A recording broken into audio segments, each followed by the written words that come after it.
Good afternoon.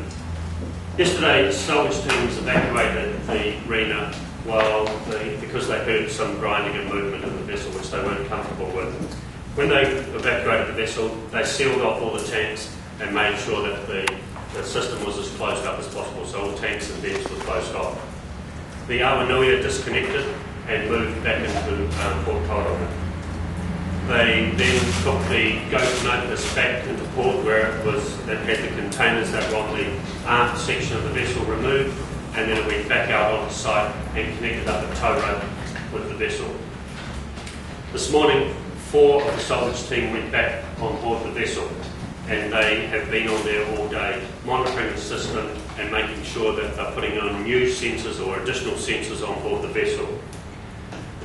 On Sunday, divers doing this inspection noted additional buckling towards the stern of the vessel, where the vessel actually...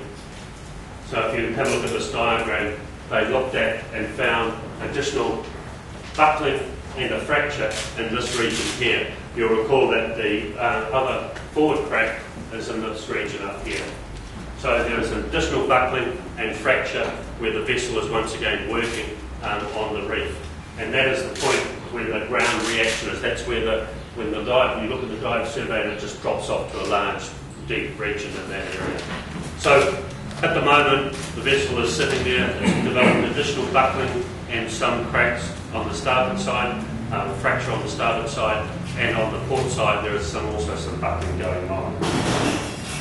So this has implications. It's not in the region of the number 5 starboard fuel tank. It's further behind that. So 5 starboard is around the region of that.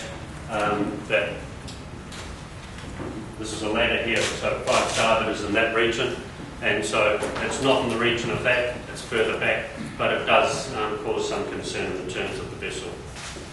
Forecast for tonight is for a sea state of up to 5 metres. So what this means is that it's going to put additional stress on the vessel, which is already under considerable stress, and there is a strong possibility that there will be containers lost overboard. This has implications in the terms of containers being washing up, first of all into the harbour, into the sea, and then potentially washing up. We have been working with Rena, who is the company responsible for picking up containers that are lost off board. Rena is an internationally respected company. They have operated, one of the key things they did was the Matterly, which was a container recovery program in the UK, and now they're engaged here in doing the on-water container recovery. They have provided us with a plan which we've been reviewing and working with them to ensure that that plan achieves the expectations of New Zealand in the terms of those container recovery processes. So they have a large number of assets. They've got 5 tugs which are available to start moving containers should they be off there. But one of the key things that's going to drive their ability to be out there is the sea state.